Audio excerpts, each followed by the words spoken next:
नमस्कार साथियों, कहानी मेरी जुबानी में आज प्रस्तुत है श्री मुंशी प्रेमचंद जी द्वारा लिखित कहानी गुरु मंत्र। प्रेमचंद जी ने ये कहानी लिखी तो बहुत पहले थी, लेकिन अगर हम विचार करें तो ये कहानी आज के समय में कहीं ना कहीं सटीक बैठती है। ऐसा अक्सर होता है कि कभी न कभी एक तरफ जब इंसान अपने लक्ष्य को पाने के लिए बहुत मेहनत करता है पर फिर भी असफल रहता है, और दूसरी ओर कोई इंसान कम मेहनत या थोड़ा सा संघर्ष करके बहुत अधिक सफल हो जाता है। साथियों, इन सब को किस्मत का नाम दे दिया जाता है।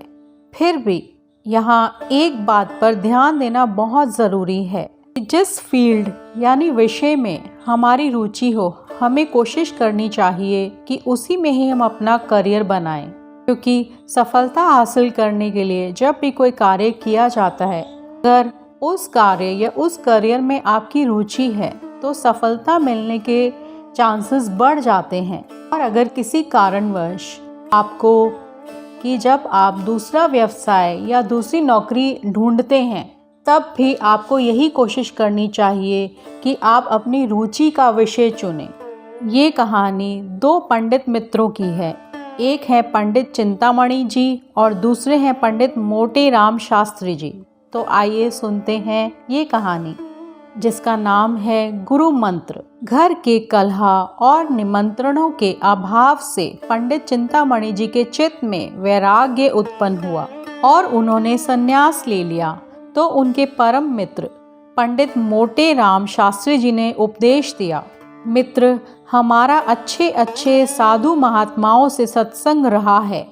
जब ये सब किसी भले मानस के द्वार पर जाते हैं तो गिड़गिड़ा कर हाथ नहीं फैलाते और झूठ मूठ आशीर्वाद नहीं देने लग जाते कि नारायण तुम्हारा चोला मस्त रखे, तुम सदा सुखी रहो। ये कथन तो भिखारियों का दस्तूर है। संत लोग द्वार पर जाते ही कड़क कर हाँक लगाते हैं, जिससे घर के लोग चौंक पड़े और उत्सुक होकर द्वार की ओर दौड़ें। मुझे 2-4 वाणियाँ मालूम हैं, जो चाहे ग्रहण कर लो। गुदड़ी बाबा कहा करते थे, मरे तो पांचों मरे। जानते हो, ये ललकार सुनते ही लोग उनके पैरों पर गिर पड़ते थे। सिद्ध बाबा की हाँक बहुत उत्तम थी, खाओ पियो चैन करो, पहनो गहना, पर बाबा जी के सोटे से डरते रहना। हमारे एक और साधु मित्र नंगा बाबा कहा करते थे, दे तो दे, नहीं दिला दे, खिला दे, पिला दे, सुला दे। बच्चा, ये समझ लो कि तुम्हारा आदर सत्कार बहुत कुछ तुम्हारी हाँख के ऊपर है। और क्या कहूँ, जो सिखाया बोलना मत, ये तो तुम जानते ही हो। हम और तुम बहुत दिनों तक साथ रहे, सैकड़ों भोजन साथ खाए।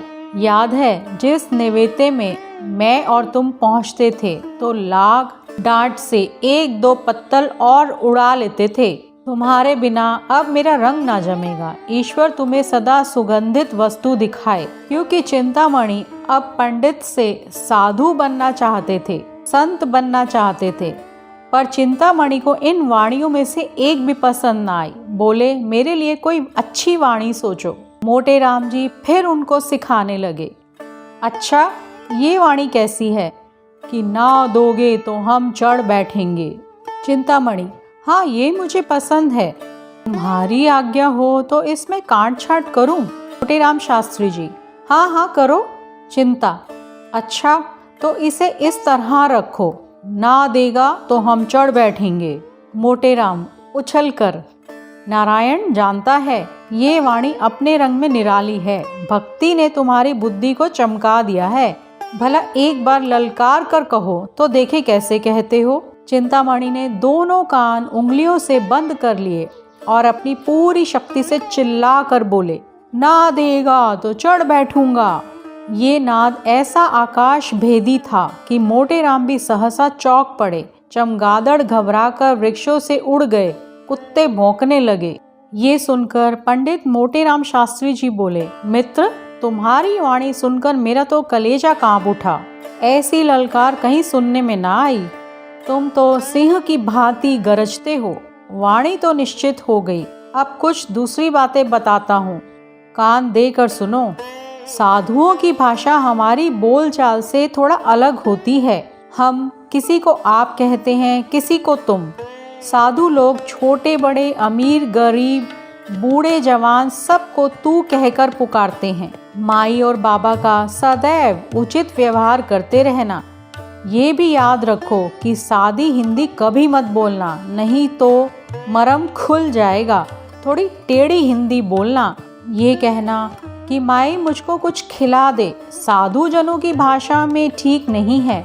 पक्का साधु इस बात को यूँ कहेगा, माई मेरे को भोजन करा दे, तेरे को बड़ा धर्म होगा। मोटे राम शास्त्री जी की ये बात सुनकर चिंतामणि जी बोले, मित्र हम तेरे को कहाँ तक जस गावें, तेरे ने मेरे साथ बड़ा उपकार किया है। यूँ उपदेश देकर मोटे राम विदा हुए।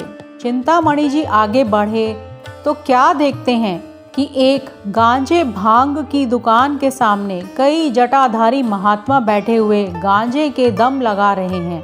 पंडित चिंतामणि को देखकर एक महात्मा ने अपनी जयकार सुनाई, चल चल जल्दी लेके चल, नहीं तो अभी करता हूँ बेकल।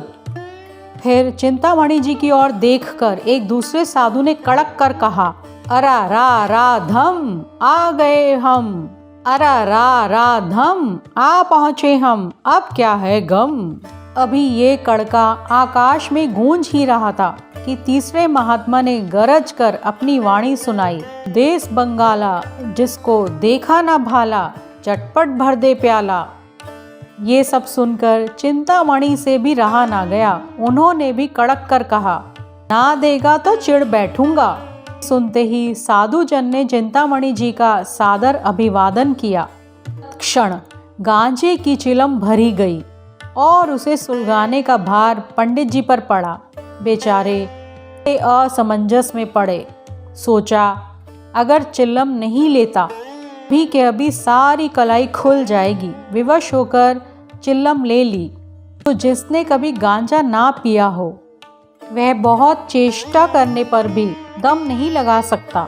उन्होंने आंखें बंद करके अपनी समझ में तो बड़े जोरों से दम लगाया। चिल्लम हाथ से छूट कर गिर गई।